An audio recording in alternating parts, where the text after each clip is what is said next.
Una mujer de 75 años, impecable, elegante, camina sola por el aeropuerto de Miami. En la mano un billete de ida a Vietnam con escala en Dubái. No lleva maleta facturada, parece tranquila, pero no está de viaje, está escapando de algo, de alguien o quizás de todo. Hoy, en Pasaporte Criminal, la historia de un divorcio, una mudanza frustrada y de cómo un viaje se convirtió en una verdadera pesadilla.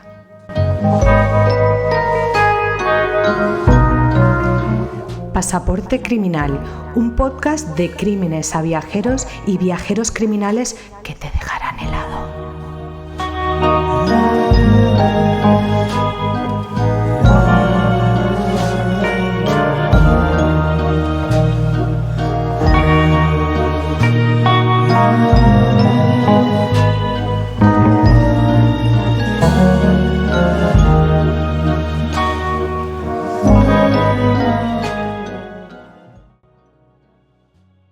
Yo soy Ara Ro, periodista, podcaster y la que está detrás del blog Esto no es lo que parece, con z.com, donde te cuento rutas por Laponia, por Malasia, por Australia y también por España, oye, y de vez en cuando por los rincones más oscuros del mundo. Porque este no es un podcast de turismo, que va, Pasaporte Criminal es ese sitio donde nos cruzamos fronteras literal y metafóricamente para contar crímenes reales con un punto de vista distinto. Viajeros que acabaron siendo víctimas, turistas convertidos en testigos o, como en este caso, madres elegantes con billete de ida que se convierten en sospechosas clave. Antes de nada te voy a pedir, porfa, que te suscribas a mi canal para poder seguir ofreciéndote casos de crímenes viajeros o viajeros criminales que cruzan el mundo. Y por supuesto, si te ha gustado, no te olvides de darle a like a este vídeo. Bienvenido, bienvenida a tu casa del crimen viajero donde todo es posible, lejos de casa. ¿Estás listo para una nueva aventura? Vente conmigo que te llevo. Antes de ser víctima fue muchas otras cosas. Dan Markel nació en Montreal, Canadá, en 1972. Hijo de Ruth y Phil Markel, una familia judía ortodoxa y con una gran relación con los que le rodeaban, según cuentan. Al poco tiempo de nacer se mudaron. Primer viaje de Dan a Toronto, que fue donde se crió. Dicen de él que desde muy joven destacaba por su inteligencia, su capacidad analítica y un sentido de la ética que lo acompañaría siempre. Era brillante, pero dicen también que era cercano. Vamos, un tipo, pues como otro que nos gustaría tener cerca. De joven, Dan soñaba con salir de casa y salir, pues, de su país, viajar. Sus inquietudes viajeras por conocer el mundo se despertaron bien pronto. Lo que no sabía es que esto lo convertiría en protagonista de nuestro programa, tristemente. Dan hizo las maletas y se fue a estudiar política en Harvard, a una de las mejores universidades de Estados Unidos y ya sabéis que también del mundo, donde se graduó, ojo aquí, magna cum laude, lo que viene siendo la segunda máxima distinción de la universidad. Así que te puedes imaginar lo que significaba esto en su currículum, ¿no? Esas notas, ese esfuerzo dedicado a los estudios, le supuso además obtener una beca Dorot para ampliar sus estudios nada más y nada menos que en Israel. Esta beca, pues lo que supone era profundizar en la identidad judía, su relación con Israel y su compromiso con el liderazgo social y comunitario. Esta beca, además, generalmente es de un año y está dirigida para graduados universitarios judíos de Estados Unidos y Canadá de entre 22 y 29 años. Además, incluye seminarios, estudios culturales y religiosos y proyectos de voluntariado y mentorías y viajes por el país. En el caso de Dan, durante ese año en Israel, estudió en la Universidad Hebrea de Jerusalén y continuó formándose en teoría política. ¿Por qué te estoy contando todo este rollo de Israel? Porque esto tendrá que ver con luego en este caso. Así que quédate con este sentimiento que para él era tan importante, ¿no? Además de esto, pues dio también el salto de Israel a otra universidad de las top del mundo, en Cambridge, en Reino Unido. Ahí realizaría un posgrado en teoría política en la Emmanuel College. Vamos, este chico era un verdadero crack de la información, según parece. Vamos, este chico era un crack de lo que viene siendo formarse en cosas. Y habría sido en este ambiente donde conocería a Wendy Adelson, también abogada y profesora, y además hija de una familia muy influyente de Miami Beach. No se afirma con seguridad el lugar exacto, pero ojo que después más tarde ella diría que no serían los pasillos donde se conocerían, sino que habría sido online, pero en ese entorno, ¿no? Cuando estaban estudiando. ¿Y quién es Wendy? Pues Wendy Jill Adelson nació en Coral Springs, Florida, en el seno de una familia también judía y acomodada y también muy unida. Su madre Donna y su padre Harvey dirigían un próspero negocio del sector dental en la zona. Nada de clínica de barrio, hablamos de un entramado empresarial con muchos ceros, vinculado a productos y tratamientos odontológicos de altísimo nivel. Pero Wendy no iba por ahí. Lo suyo eran los derechos humanos, los juicios justos, la abogacía con causa. Ella estudió en la Universidad de Brandeis y luego también, como ya te he dicho, en la Law School de Harvard, donde se especializó en inmigración, en trata de personas y en derecho internacional. En 2005, cuando todavía estaba como así arrancando su carrera, publicó una novela de ficción titulada This is Our Story.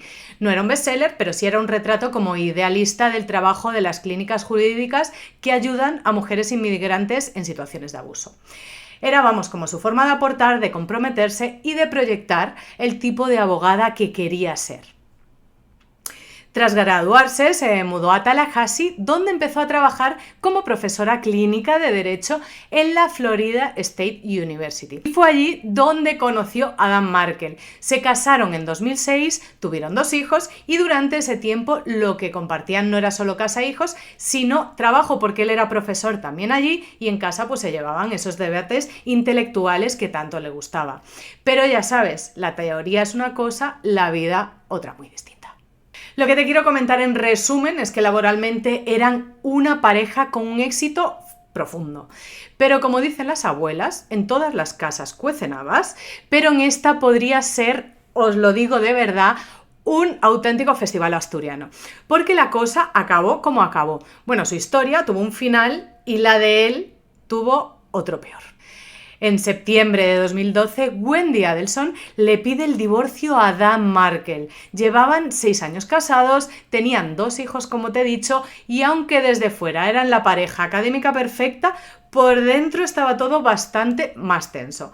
Entre otras cosas, por la manera que tenía Dani de criar a los niños en la fe judía. De ahí lo que te comentaba, la importancia de toda la relación que tenía él con esto, ¿no? Al parecer, pues él la llevaba como más a rajatabla y a ella pues no le gustaba esto en absoluto. De hecho, según palabras de la propia Wendy, no consideraba a Dani un fanático religioso, pero sí consideraba que usaba la religión como una manera de controlarme. Total, el proceso de divorcio se avanza, pero lo que en principio parece una separación normal entre 2 profesionales, entre 2 personas afines, empieza a torcerse cuando entra en juego Miami. Dicen que Wendy no pide mudarse al principio, que la que él propondría este cambio habría sido su madre Donna Adelson, que habría ofrecido a Dan, ojo aquí, porque mira lo que le ofrece, hasta $1 millón si firma para que Wendy pueda mudarse al sur de Florida con los niños. Según he podido leer en un email de Donna, a su hija decía textualmente que lo más importante de tu divorcio es la mudanza. Sinceramente, espero que tu abogado entienda que esto no es negociable. Y no solo eso, la madre, venga a meterse en el divorcio de la pareja, seguía instando a su hija a argumentar otros aspectos. Es que de verdad, si te lees el email, te pone los pelos de punta. Os dejaré en la descripción una URL con una página con documentación por si os entra curiosidad de leerlo. Y Donna sigue. El motivo del divorcio no es una infidelidad, pero tienes que hablar del temperamento violento y el abuso verbal, que es lo que necesitas enfatizar porque es lo que sufriste bajo su reinado. El trastorno narcisista de la personalidad causa problemas importantes en un matrimonio. Pues así de rotunda fue la señora Donna, que argumentaba que Wendy debía mudarse cerca de sus padres para facilitar el cuidado de los niños. ¿Lo pensaba así o solo quería controlar más la vida de su hija y alejarla de Danny, un hombre al que, por cierto, dicen que no soportaba y que también se puede ver esto en los emails, ¿no? Bueno, no soportaba o realmente pensaba que él era abusivo con su hija, porque en esos emails llega a calificarlo de Big Bully. Ahí te lo dejo para que pienses tú lo que creas sobre el tema y me lo cuentes en comentarios, claro está. El caso es que el email este del que te hablo es súper largo, larguísimo. En el Donna le recuerda a Wendy que tiene que hacer saber al juez que Danny era un marido ausente. Le insta a que recopile toda la información que tiene documentada sobre los viajes continuos de él, entre ellos uno a Israel de 2 semanas, y dice que incluso uno de ellos habría sido al final del embarazo de ella, del segundo, como dejando ver que a Dan, pues la familia le importaba poquísimo. Total, la mujer también cuenta una anécdota que supuestamente ocurriría, y es que cuando tomaron la decisión de separarse, él se habría ido de nuevo de viaje y ella pues habría ido de casa con sus hijos durante nada más y nada menos que 6 semanas. ¿Y qué hizo ella? Pues no le dijo a él la dirección donde se encontraban. Según Donna, Wendy finalmente accedió a comunicarle a Danny dónde se estaban quedando porque llegaron los padres de Danny a Tallahassee a celebrar una fiesta judía. En el email, la madre recalca que Danny habría amenazado a Wendy con denunciarla por secuestro. También habla de que Danny habría hablado de una supuesta inestabilidad mental y emocional de Wendy en el trabajo para perjudicarla. Así que por todas estas razones, Donna consideraba que su hija tenía que irse a vivir lejos de Danny, y irse, por supuesto, a su casa, donde ya tenía preparada una habitación para cada uno. Así estaba todo hecho.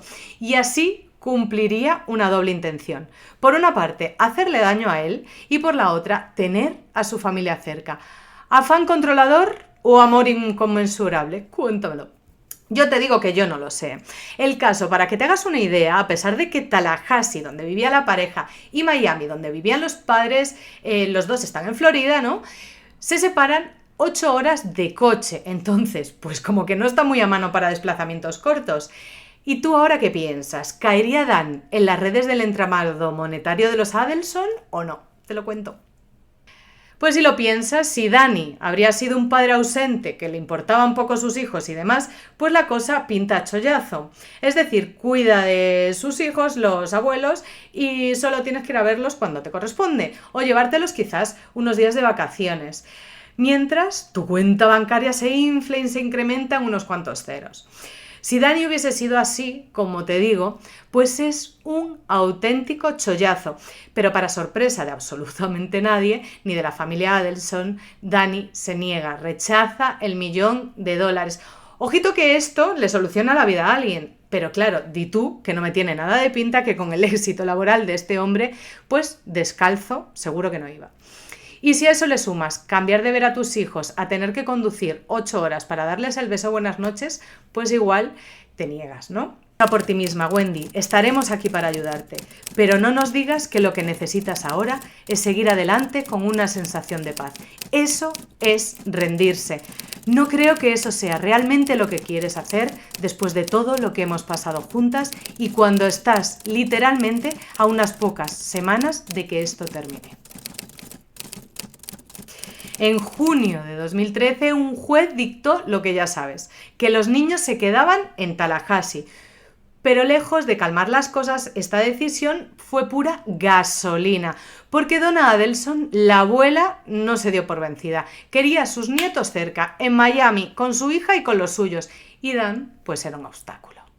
El 26 de marzo de 2014, Dan presentó una nueva moción ante el tribunal. Esta vez no era contra Wendy, era contra su ex-suegra. En el documento, Dan la acusaba a Donna de hacerle comentarios despectivos delante de los niños y pedía al juez que le prohibiera pasar tiempo a solas con ellos. Así que, negro sobre blanco, ya no era un conflicto de pareja, era una guerra total familiar y se estaba librando en los juzgados. La audiencia estaba programada para el 15 de mayo, pero al final se suspendió. Cambio de abogados, papeleo, lo típico. Y se iba a reprogramar, pero nunca se llegó a celebrar, porque antes de que el juez pudiera decir nada, alguien decidió por su cuenta. Y 2 meses después, tan solo 60 días después, Dan Markel fue tiroteado en su garaje. Viernes 18 de julio de 2014. Dan Markel sale temprano de casa. Lleva a sus 2 hijos pequeños a la guardería al oeste de Tallahassee, a unos 8 kilómetros de su casa. Los deja allí a las 8:50 de la mañana, como cada día. Después se dirige al gimnasio, al Premier Health and Fitness Center en Macleod Boulevard. Son las 9:12 cuando aparca su coche y justo después entra en escena el coche que cambiará esta historia para siempre. Un Toyota Prius, no sé si se dice así, color verde plateado. Las cámaras del parking captan cómo ese coche entra justo detrás de él. Y lo más inquietante, el conductor no aparca, se queda dando vueltas. Cambia de sitio varias veces, como si estuviera esperando algo o a alguien. Dani sale del gimnasio a las 10:38 de la mañana. Se sube a su coche y pone rumbo a Thomasville Road.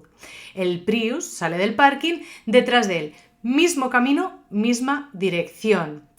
A esa hora, 2 autobuses urbanos con cámaras a bordo graban unas imágenes del Prius. Unas van en dirección sur y la otra va en dirección norte. Las grabaciones no consiguen sacar la matrícula, pero el coche es el mismo.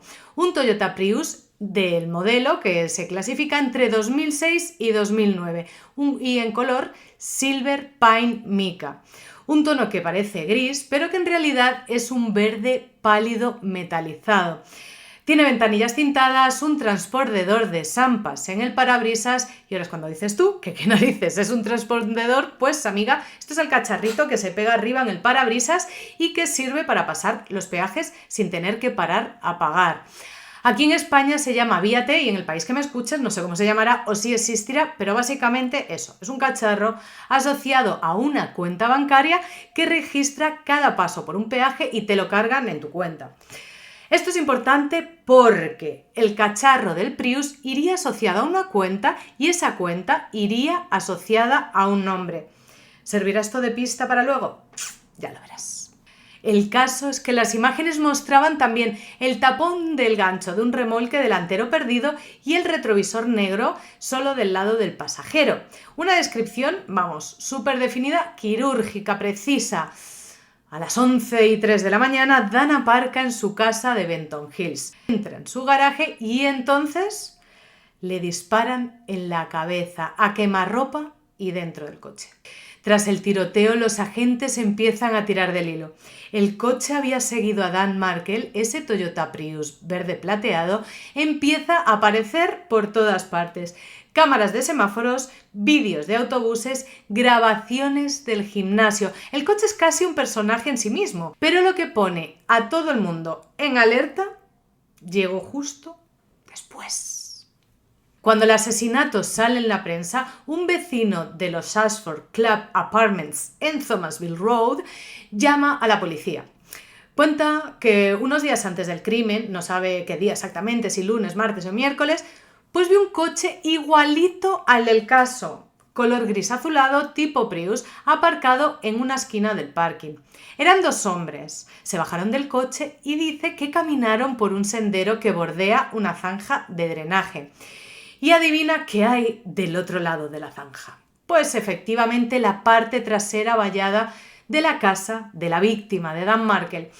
El testigo recuerda cómo el conductor, un tipo alto, delgado, con pinta de corredor, piel clara y gorra clara. El pasajero, en cambio, era más bajito, más corpulento, de tez más morena, como italiano o español, según dijo. Al cabo de unos 10 minutos, ambos vuelven al coche. El más bajito, según cuenta este señor, iba empapado, como si se hubiera caído en la zanja. El otro dice que tenía los pantalones mojados hasta las rodillas. No sé si esto tiene que ver con la altura de ambos, pero bueno. El que estaba empapado lleva en la mano, según él, un objeto negro no identificado. Los investigadores no tardan en hacer paralelismos. Sigfredo García, alto y delgado. Luis Rivera, más bajito, más ancho, piel más oscura. Ambos condenados previamente por delitos graves en Florida. Y ambos, como se sabrá más adelante, habían alquilado un Prius Silverpine Mica para un viaje desde el sur de Florida hasta Tallahassee. Aquí ya es blanco y en botella. Y esto, queridos amigos, ahora sí empieza a parecer un plan. Y no un robo al azar. ¿Qué está pasando aquí? ¿Quiénes eran estos dos señoros que husmeaban la residencia de Dan Markel? Te aviso que las conexiones ahora van a hacer que te explote la cabeza, literal. Yo que tú cogía papel y boli, porque es tela, y si no, puedes utilizar la bolsa delante, las que usan las personas que se marean en los aviones, porque esto es un verdadero viaje. Venga, que arranco. Mientras las cámaras graban coches y los testigos empiezan a hablar, la policía hace algo que siempre da resultados. ¿Y qué es eso? Pues mirar en los teléfonos. ¿Quién llama a quién? ¿Cuándo? ¿Desde dónde? ¿Y con qué frecuencia? Y ahí empieza a aparecer un nombre que no esperaban ver tan pronto. Efectivamente, querido Watson, lleva apellido Adelson, pero no te esperas quién es, porque es Charlie Adelson, sí, el hermano de Wendy, el tío de los niños. ¿Cómo te quedas? Esto no lo veías venir, ¿a que no? Resulta que por esas fechas este señor estaba saliendo con una mujer llamada Catherine McBanua.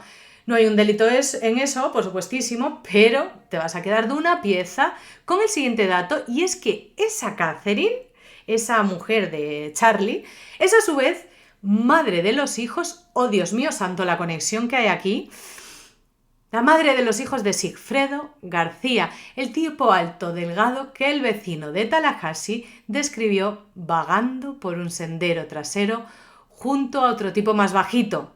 Y no es que solo sea la madre de sus hijos, sino que la novia del excuñado de la víctima es vicepresidenta de una de las empresas de García, no sé si una o no sé si tiene más, vamos, que es de la empresa de García, que se llama García Solutions Inc. Y él es el presidente, Sigfredo García. Toma, pastillas de goma. O sea, que no es que solo se conocieran, es que estaban todos mezclados hasta el cuello. Pero claro, dirás tú, bueno, puede ser una casualidad, porque a lo mejor esta expareja no se hablaba, no mantenía el contacto. Pero, oh sorpresa, estos dos no solo se hablaban, sino que se ha documentado que se escribieron en 3 meses 2.700 veces, en los meses de mayo, junio, julio de 2014. Ella era su contacto más frecuente. Y el teléfono de García, que tengo el número incluso porque todos estos datos, querido amigo, los he leído directamente en la acusación de este señor, aparece en las 9:46 de la mañana del día del crimen en la zona del gimnasio Premier, justo cuando Dan estaba dentro.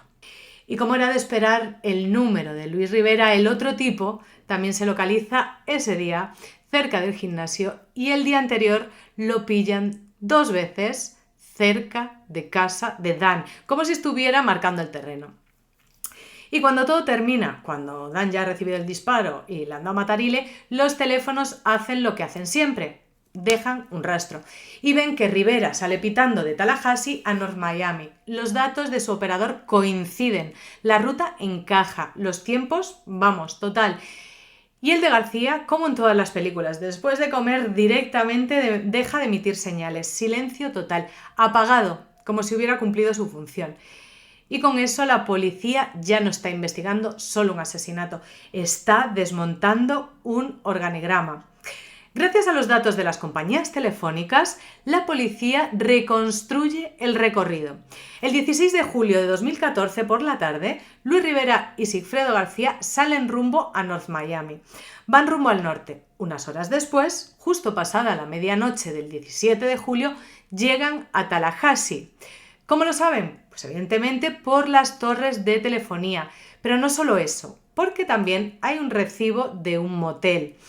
Rivera se registró a la 1 de la mañana en un alojamiento de la calle W Tennessee. Todo cuadra y todo es verificable. Y durante ese 17 de julio, los móviles ambos se sitúan cerca de la casa de Dan Markel, no una, sino 2 veces. O sea, confirmaron que estuvieron merodeando el día anterior al crimen. Pero hay más. ¿Recuerdas las tarjetas que te he dicho de los peajes? Pues se confirma que una cuenta de Sampans vinculada a un Prius que pasó el 16 de julio por el peaje de Broward County rumbo a Tallahassee y que volvió a pasar nuevamente el 18 por la tarde después de que falleciese Dan por Collier County cerca de Naples. Mismo coche, misma ruta, mismos días. Y no sabes de quién es la cuenta. La cuenta del Sampas está a nombre de una empresa de alquiler de coches de North Miami. La policía los contacta, le pide los contratos y adivinad quién había alquilado el coche. Efectivamente, ahí está. Luis Rivera alquiló un Toyota Prius verde de 2008 del 15 al 21 de julio. En el contrato aparece todo, aparece su número de teléfono y debajo, oh sorpresa, otro número, el de García, y al lado, escrito a mano, Brother. ¡Kaboom! Y es que no hacía falta ser detective para ver que estos dos no estaban en Tallahassee por turismo. Y todo, absolutamente todo, los peajes, los móviles, el coche, los vínculos familiares, apuntaban a lo mismo. Alguien los había mandado y ellos habían venido a cumplir un encargo, o pintaba todo a esto, porque no había relación entre ambos, ¿no? Pero todavía hay más, querida amiga del crimen viajero, porque aquí entra en juego un tercer personaje, un testigo cuya identidad la policía conoce. Esa persona ya se había cruzado con Rivera hacía semanas, también en Tallahassee. El 17 de julio por la tarde, Rivera llama a este testigo desde su móvil y le pide que alquile otra habitación de motel, esta vez en North Monroe Street, a su nombre, y él lo hace. El recibo existe, el teléfono también, y ese testigo, tiempo después, identifica a ambos por separado en 2 ruedas de reconocimiento diferentes. Pero lo que más recuerda es esto, que cuando los vio por primera vez en junio, Rivera llevaba un revólver plateado de cañón corto, un arma que encaja con la del crimen porque en la escena no se encontraron casquillos. Y es que al parecer ninguno de los dos tenía ninguna razón legítima para estar ese día en Tallahassee. No iban a visitar a nadie, no iban a trabajar, no había nada que hacer allí salvo esperar. Y lo que estaban esperando era el momento exacto para disparar a Dan Markel a quemarropa en su propia cochera. El 18 de julio por la mañana, los 2 móviles se apagan antes de las 10 de la mañana, justo cuando Dan entra en su garaje. No vuelve a emitir señal hasta las 12:29. El primero que vuelve a dar señales de vida es el de García y lo primero que hace es llamar a una persona. ¿Adivinas a quién? ¡Ay, Dios mío! Porque lo primero que hace este tipo es llamar a Catherine McBanua, la misma con la que mantenía contacto constante, la misma que está con Charlie Adelson. ¿Y ahora qué hacemos con esta información? Yo de verdad que estoy living con esta historia, no sé tú. Pues esa llamada, por cierto, se hace desde la zona de Lake City en ruta de crimen viajero de regreso a Miami por la I-75. Y unas horas más tarde, a las 6:45 de la tarde, Rivera se detiene en un cajero automático. Las cámaras de seguridad lo captan al volante del Prius con García sentado al lado. El coche es el mismo que se ve en los vídeos de Tallahassee, el Sampas, el retrovisor negro y la matrícula que cuadra con todo el contrato de alquiler. Todo confirmadísimo. ¿Y qué dijo García después cuando le interrogaron en mayo de 2016? Pues que nunca había estado en Tallahassee, que nunca viajó con Rivera, que no sabía nada del asesinato. Ni sabía, ni estuvo, ni conoce. Eso dijo. Pero los datos, las cámaras, los móviles y el Sampas decían otra cosa y al final este señor ya te digo que acabó retractándose. Pero bueno, una vez que las piezas empiezan a encajar, los investigadores van a por el siguiente eslabón. Catherine McBanua, la novia de Charlie, la ex de García, la que hablaba con ambos como si nada, como si todo.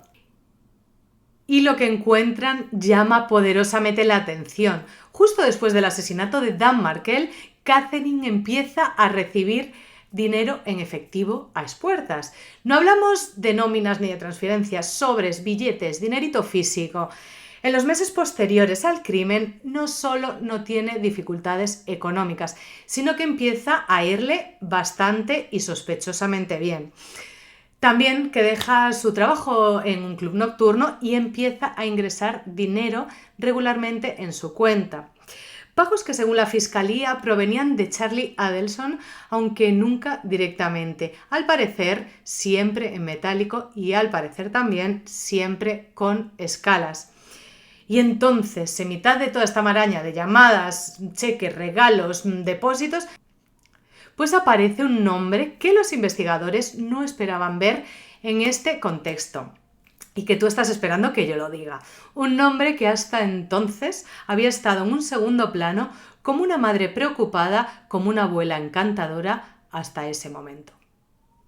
Efectivamente, Donna Adelson. Sí, Donna, la madre de Charlie, la que juraba por sus nietos que no sabía nada, la que firma cheques, supuestamente, porque esto no se ha condenado todavía, a nombre de Catherine McVanua, aunque Catherine jamás haya trabajado para ella. Porque resulta que tras el asesinato, Catherine empieza a recibir una nómina quincenal del Instituto Dental de los Adelson, supuestamente, el famoso Adelson Institute for Aesthetics and Implant Dentistry, un lugar donde no hay constancia de que haya tenido un puesto como empleada, ¿no? Pero sí como, supuestamente, receptora de los pagos. Supuestamente digo también que los cheques están firmados con el nombre de Donna Adelson y el motivo, pues ninguno aparente.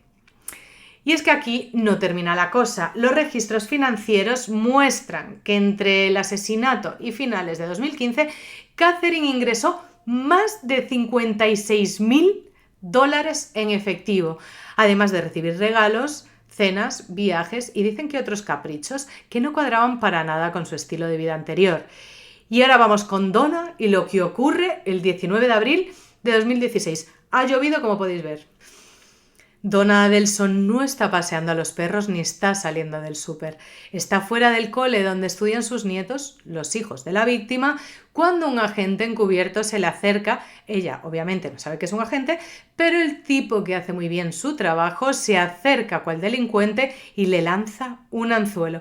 Una amenaza encubierta, un número de teléfono escrito en un papel y una frase cargada de doble sentido. Vamos, que le dice que afloje $5,000, que suelte la pasta como si debiese algo a alguien. Y a ti te pasa esto y obviamente te quedas flipando y dices, no sé, llamas a la policía o que, no sé, por lo menos te sorprendes, ¿no?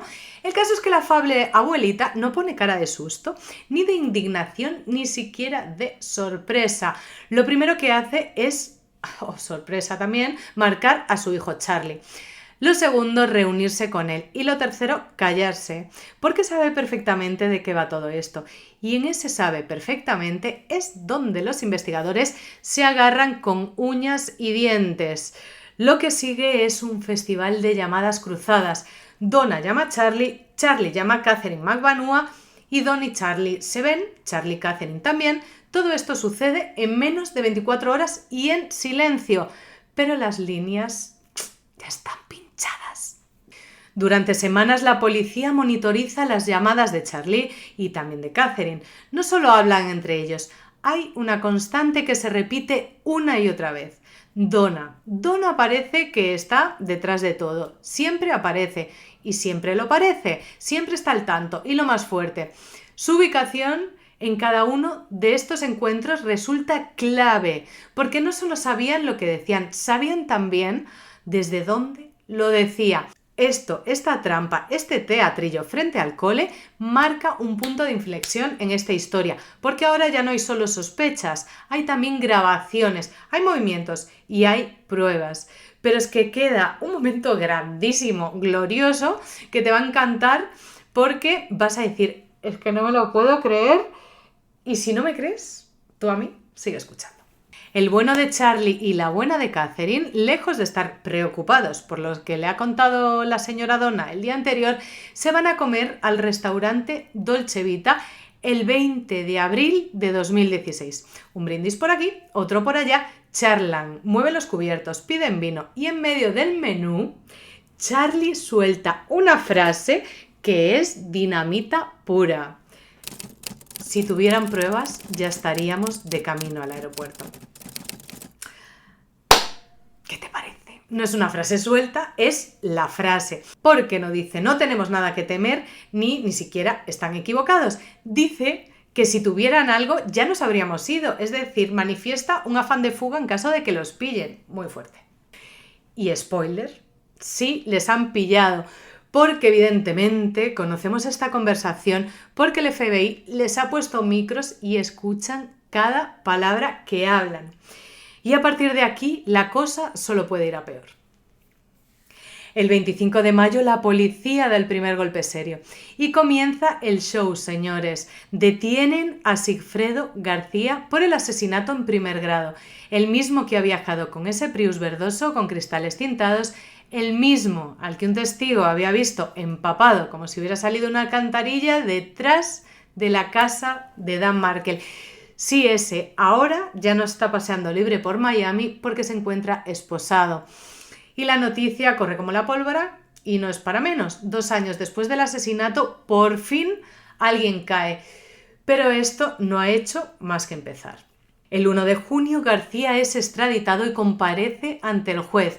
Solo 16 días después, el 17 de junio de 2016, un gran jurado lo imputa formalmente junto a Luis Rivera, también por asesinato en primer grado. Y aquí viene lo interesante. En esa acusación ya no se habla de solo ellos como ejecutores, ya se menciona el vínculo con la familia Adelson, porque las llamadas, los viajes, los pagos, las cámaras de seguridad y los registros telefónicos no mienten.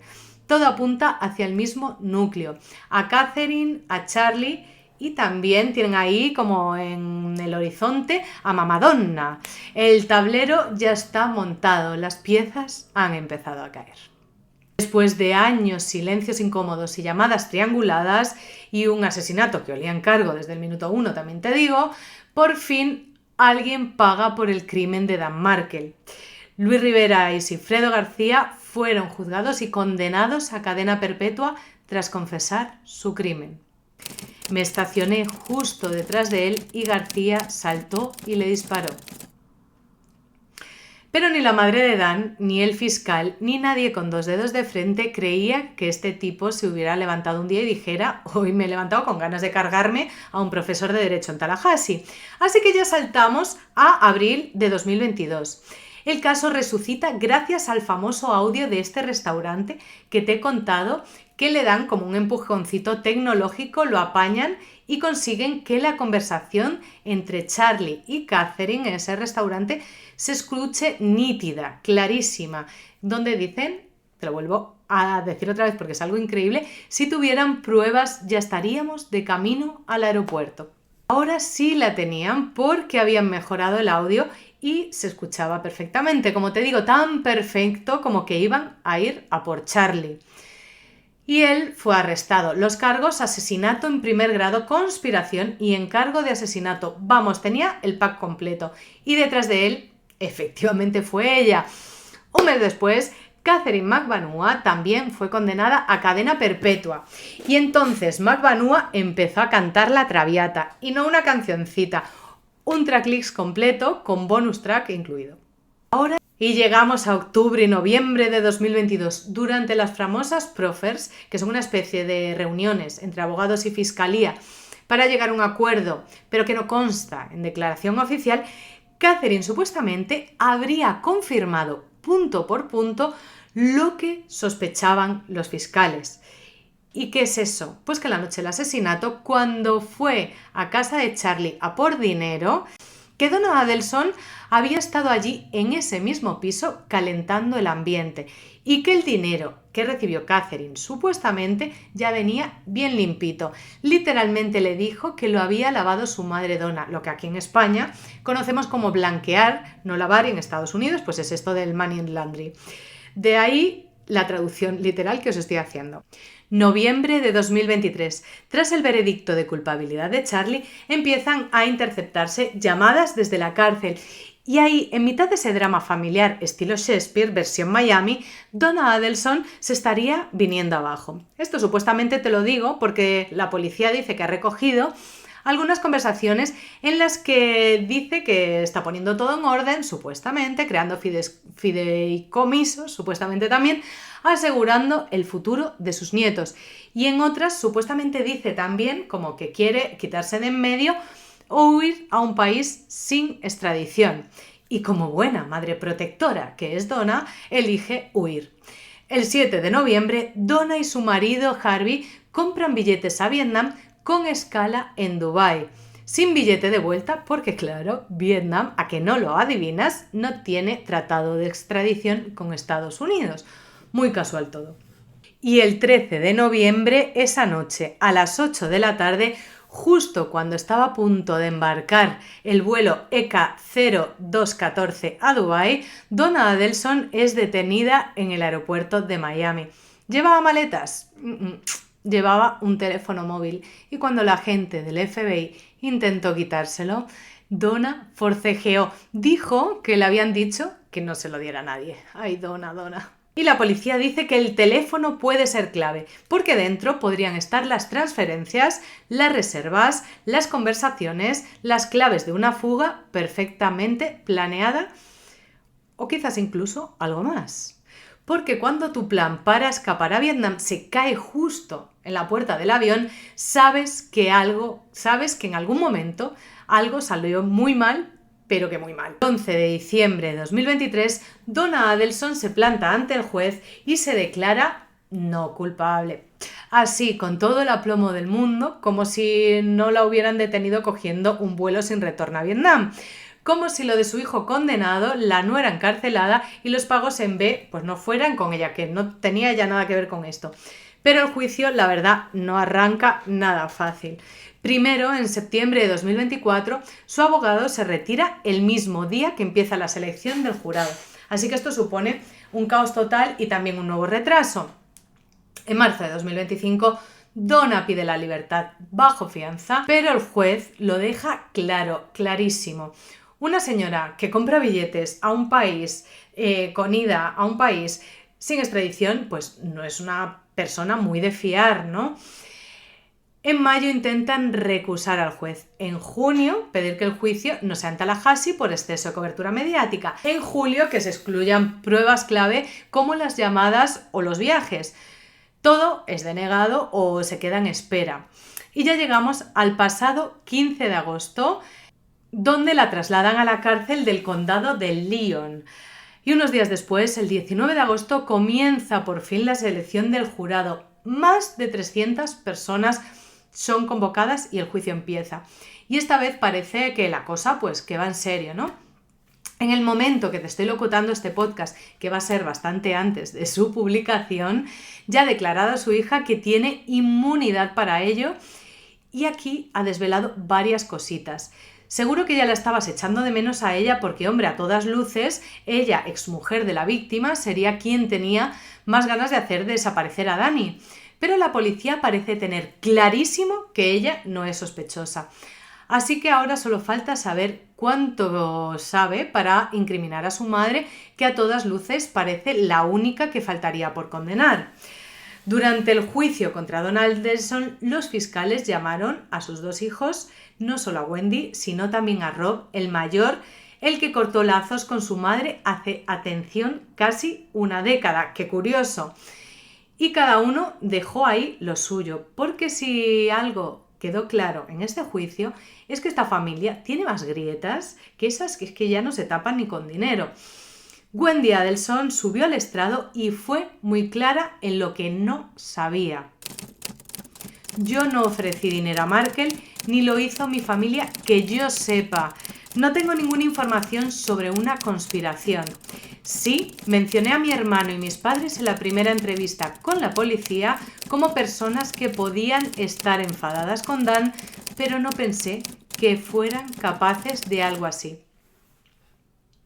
Y sí, también confirmó que su madre le pidió que declarara de forma que ayudara a su hermano Charlie en el juicio, pero cuando ella se subió y, según su madre, no fue suficientemente útil, Donna se enfadó muchísimo y al parecer desde entonces no han vuelto a hablar. Ahora bien, como te digo, quien dejó de verdad medio mudo al tribunal fue Rob Adelson, porque su testimonio no fue ni una defensa ni una acusación directa. Fue el relato de un hijo que empieza a sospechar que su madre sabe más de lo que dice. Recordó una llamada en el que aquel día su madre le dijo por teléfono: a Markel le han disparado, murió de las heridas. Dicen que alguien fue a la puerta y preguntó: ¿eres Dan Markel? Y le disparó. Y Rob, sin entender nada porque no había trascendido ningún tipo de información ni de detalles sobre el asesinato de su excuñado, le dijo a su madre: ¿pero y tú cómo narices sabes esto? Esos detalles no estaban en ninguna parte y Donna hablaba de él con una naturalidad pasmosa que, según él, le puso los pelos de punta. También contó cómo su madre le habría pedido que no cooperara con el FBI. Como cuando se enteró de que lo habían entrevistado, ella le soltó: bueno, si total tú no sabes nada. Y como durante años no se habló jamás del asesinato de su excuñado en su casa, como si fuera un tema tabú. ¿Y por qué lo era? Pues tiene toda una explicación, como estáis escuchando. El punto de no retorno llegó en mayo de 2016, justo después de la detención del primer sicario. Rob esperaba que sus padres lo llamaran en plan: qué alegría, han detenido a estos señores, ya hay resolución del caso, bla bla, pero nada. Fue él quien tuvo que sacar el tema según él y les dijo: han detenido al tipo que mató a Dani. Se lo repitió 3 veces a su madre por teléfono y dice: ¿hay alguien al otro lado de la línea? Porque no le contestaba absolutamente nada. Y lo que hizo después de decirlo 3 veces, su madre colgó. Y desde aquel día fue la última vez que escuchó la voz de su madre porque no volvió a hablar con ella. Vamos, Rob en el estrado se despachó a gusto y se quedó, fenomenal. Y parece que estas declaraciones no van a favorecer en absoluto a su madre durante un juicio que se espera largo pero relativamente fácil para el jurado, o eso parece con la cantidad de pruebas que hay. Y hasta aquí hemos llegado porque la última sospechosa todavía no ha sido condenada porque el juicio se está celebrando mientras te lo estoy narrando.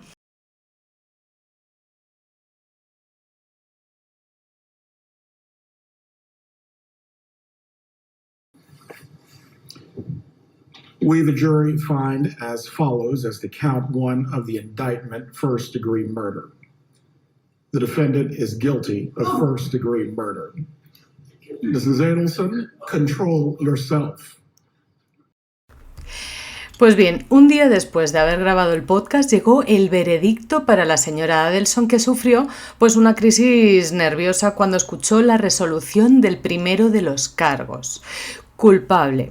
Y no solo de uno, sino que la resolución ha sido que Donna Adelson es culpable de todos los cargos que se le imputaban. Hay una cosa que me ha llamado poderosamente la atención y es la contestación del juez, que os he dejado brevemente, pero que le vino a decir que se dejase de lloros y de historias, que no iba a permitir esa actitud ante la presencia de un gran jurado. Le dijo algo así como que se controlase y mantuviese la compostura antes de que entrase el jurado y la recusó unos minutos para que se le pasase a la mujer el ataque de ansiedad. Esto no sé, seguro que está establecido en las leyes americanas y demás, pero hombre, por favor, que podrá ser culpable, pero es una señora humana, no olvidemos, de 75 años además, y como humana y una más que previsible sentencia del resto de sus días en una celda, pues oiga usted, yo estaría también bastante lo que viene siendo destrozadita. En cualquier caso, os avanzo que la sentencia no debería llegar antes del 14 de octubre, fecha que ha puesto el juez para dictarla. Después de la conclusión del veredicto, Ruth Markel, madre de la víctima, quiso expresar: hemos perdido un tesoro. La vida de mi hijo Dan se truncó trágicamente a los 41 años. Durante 11 años nos hemos visto obligados a una vida llena de dolor y angustia inimaginables. Así que parece ser que esta sentencia le da algo de paz a esta familia y por ahora es todo lo que sabemos. No sabemos cuántos años le van a caer a Ruth, si va a apelar, no sabemos nada. Pero por ahora lo que sí sabemos es que ha sido declarada culpable. Así que bueno, Ahí seguimos. Lo voy a tener en el radar y te lo sigo contando por shorts o también por redes sociales en mi cuenta de Instagram, Murciélaga con Z, o en TikTok, pasaporte.criminal, para que lo sepas. En TikTok también tengo otra de murciélaga, pero es más de viajes, para que lo sepas y para que estés así como living con la noticia para ver si se resuelve esta trama. Y ahora dime tú, cuéntame en comentarios, ¿crees que ha sido ella o crees que no? ¿Crees que ella es madre protectora o que ha acabado siendo víctima de su propio orgullo? Si has llegado hasta aquí, te lo agradezco de manera infinita. Y si sigues escuchando este programa de crímenes viajeros o turistas criminales dedicados a destrozar las vidas y destinos fuera de casa, también te lo agradezco. Si te ha gustado, suscríbete para no perderte nada y si tienes un ratito, da me gusta o dame una valoración de 5 estrellas en Spotify, porque ahí en Spotify y en todas las plataformas de podcast puedes encontrar más programas de Pasaporte Criminal. Aquí poco a poco los iré incorporando todos, pero por ahora es un canal muy virgen, así que si quieres escuchar algunos anteriores, los tengo ahí. Y como hago en mi podcast, hoy terminamos con una frase del escritor estadounidense George Santayana. La familia es una de las obras maestras de la naturaleza. Si os quiere. Pasaporte Criminal, donde los crímenes te sorprenden viajando.